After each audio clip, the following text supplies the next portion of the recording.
Ô de casa, como é que você tá? Tá tudo bem por aí? Eu espero que sim. Eu aposto que você leu alguma coisa na Bíblia recentemente e não entendeu muito bem. Então aproveite o Trocando Ideias, nós estamos aqui com o pastor Hernandes Dias Lopes para tentar te ajudar com essa questão da Bíblia, para te ajudar com alguma interpretação da vida mesmo, alguma coisa que você viu na igreja não gostou. Você tem esse espaço para conversar com a gente aqui, É isso certo? aí. Aqui é uma sala de troca de ideias. É. É isso aí. E a gente está aqui para ajudar você. Portanto, Tamo juntos. mande sua participação para cá pelo e-mail trocandoideias@lpc.org.br. A gente está esperando sua pergunta, tá bom? Pastor Hernandes, como é que vai? Muito bem. Feliz de estar aqui, animado, porque esse programa tem sido uma bênção para a vida de tantas pessoas e eu espero que o programa de hoje seja muito, muito significativo para todos nós. Desde já, obrigado pelo seu tempo conosco aqui, É viu? uma honra para mim. Vamos lá para a participação do Wanderson Silva. A minha pergunta é: a aliança do noivado pode ser desfeita? Ela tem o mesmo peso da aliança do casamento, falando biblicamente diante de Deus, ou possui alguma diferença? Ô Tiago, temos que olhar aí do ponto de vista cultural, né?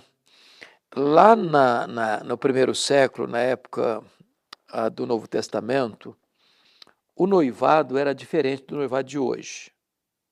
O noivado de hoje é muito mais um compromisso firmado entre o rapaz e a moça, quando se compra um anel, uma aliança e bota na mão direita, com um compromisso já de caminhar para o casamento.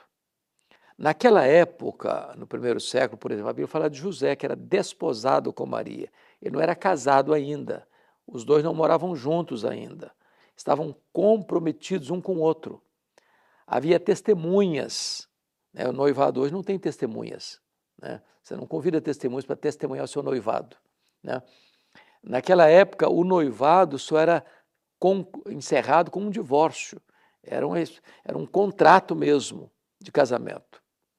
Só não tinha ainda a união dos dois para a relação de intimidade. Hoje o noivado tem uma conotação mais leve, né? De um rapaz e uma moça que estão namorando e, num dado momento, os dois entendem que precisa dar um passo maior, de um compromisso maior, e assumem, portanto, um compromisso de noivado com vistas a um casamento. Mas no interregno do noivado ao casamento pode surgir um fato. Ou o relacionamento não está bom, ou um ciúme, ou um descontentamento, ou um problema familiar, ou de qualquer outra ordem pode surgir nesse intervalo e o noivado terminar. Esse noivado terminou, não tem um contrato, não tem aí testemunha, Não tem um efeito não espiritual. tem um efeito espiritual. Tá? Então é possível uma pessoa ser noiva ou noivo e num dado momento esse noivado não prosperar, terminar o noivado e casar com outra pessoa de forma legítima, de forma honesta, de forma bonita, com a bênção de Deus. Então, não tem o mesmo peso que tinha lá naquele tempo. Nós vamos para a próxima pergunta, que vem de Márcio Viana. Pastor, é necessário que a mulher cubra a cabeça com véu para orar ou profetizar? Como interpretar 1 Coríntios 11? Veja bem, essa é uma questão muito importante. O apóstolo Paulo trata dessa matéria na igreja de Corinto, isso era uma prática lá da igreja de Corinto, do uso do véu. Então, existe hoje algumas comunidades que ainda permanecem com o véu, né? Achando que a mulher precisa usar o véu. Mas o véu é um símbolo de submissão. Naquele contexto lá, a mulher usava o véu.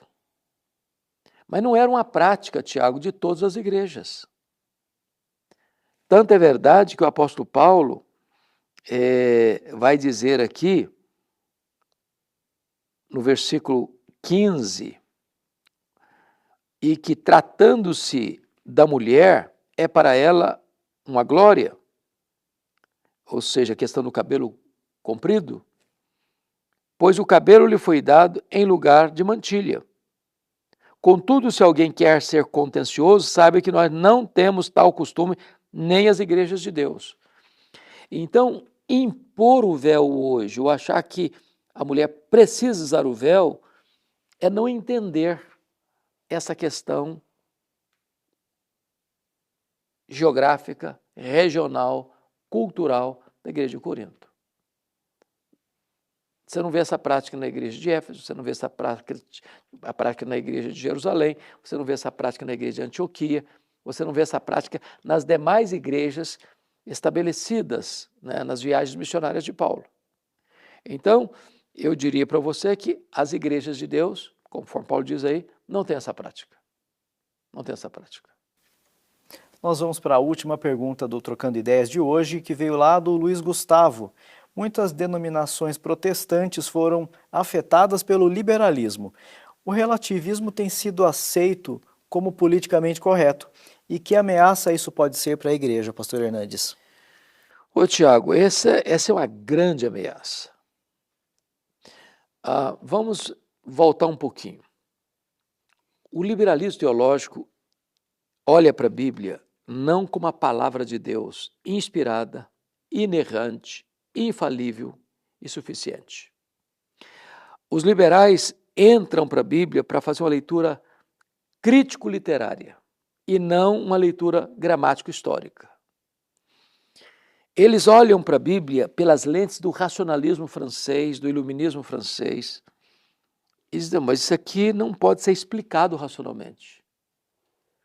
Como a razão é o supremo tribunal da verdade, e eu não posso explicar racionalmente, eu não posso aceitar, isso é um mito. Rodolfo Bultmann disse, é um mito, então eu preciso demitologizar o Novo Testamento, por exemplo. Então os milagres relatados não foram milagres, foram que os discípulos creram acerca daquilo, mas não ocorreu. Então vai se esvaziando a Bíblia da sua sobrenaturalidade, dos milagres, do extraordinário. E o que aconteceu, Tiago? Esse pensamento do racionalismo, do iluminismo, entrou na teologia. Entrou na teologia. Então, por exemplo, Jesus não andou sobre as águas. Então, tira isso aí fora. Jesus não multiplicou pães e peixes. Então, tira isso fora. Jesus não ressuscitou o Lázaro. Tira isso fora. Jesus não ressuscitou. Tira isso fora. E aí a Bíblia vai sendo cortada, traída, destruída. Acabou-se com o quê? Com a supremacia das Escrituras. Acabou com o quê? Com a primazia da pregação. E se entrou na igreja na Europa, devastou a igreja. Se entrou na igreja da América, devastou tantas denominações. E se entrou no Brasil em tantas denominações que já sucumbiram ao liberalismo. Há seminários protestantes aqui no Brasil que não creem mais que este livro é a palavra de Deus. Então o liberalismo, onde ele entra, ele devasta a igreja. Eu vou falar uma frase muito dura, inclusive. E a frase é essa. Qualquer igreja que subscrever o liberalismo teológico assina no mesmo dia o seu atestado de óbito. Você nunca viu uma igreja liberal experimentando um reavivamento.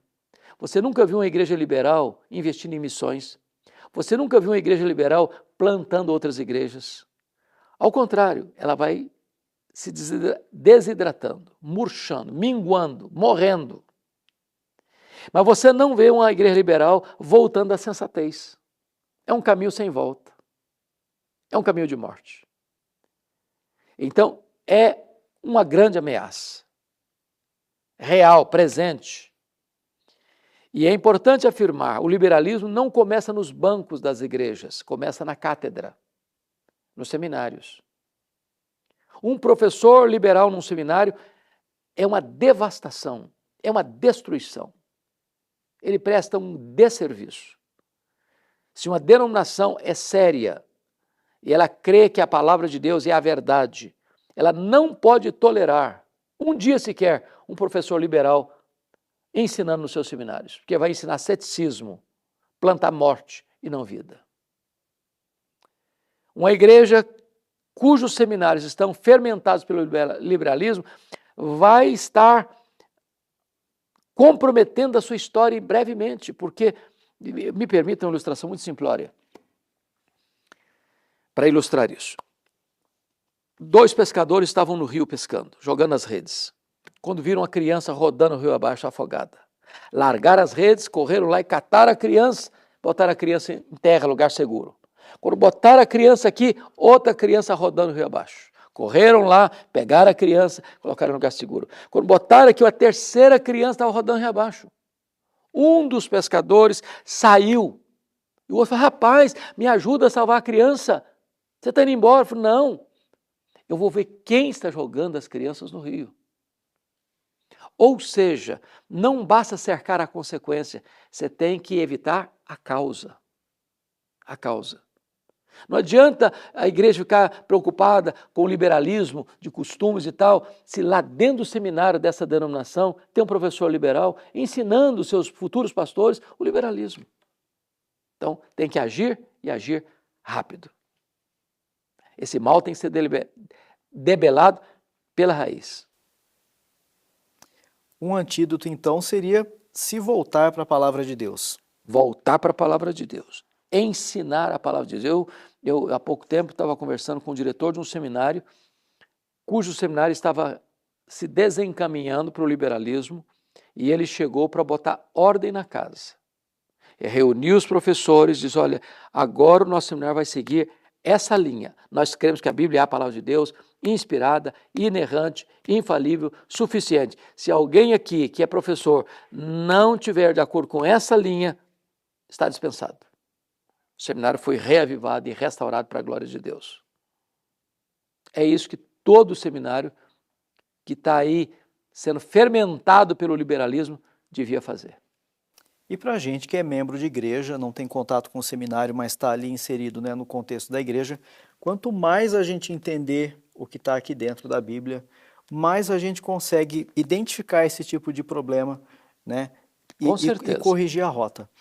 Falando em rio, em pescaria, eu queria convidar você a mergulhar na palavra de Deus com a gente, na Escola Bíblica Dominical, que acontece às 9h30 da manhã na Igreja Presbiteriana de Pinheiros. Uma escola magnífica. Não é? Magnífica. Nós temos salas para todas as faixas etárias, com vários cursos maravilhosos.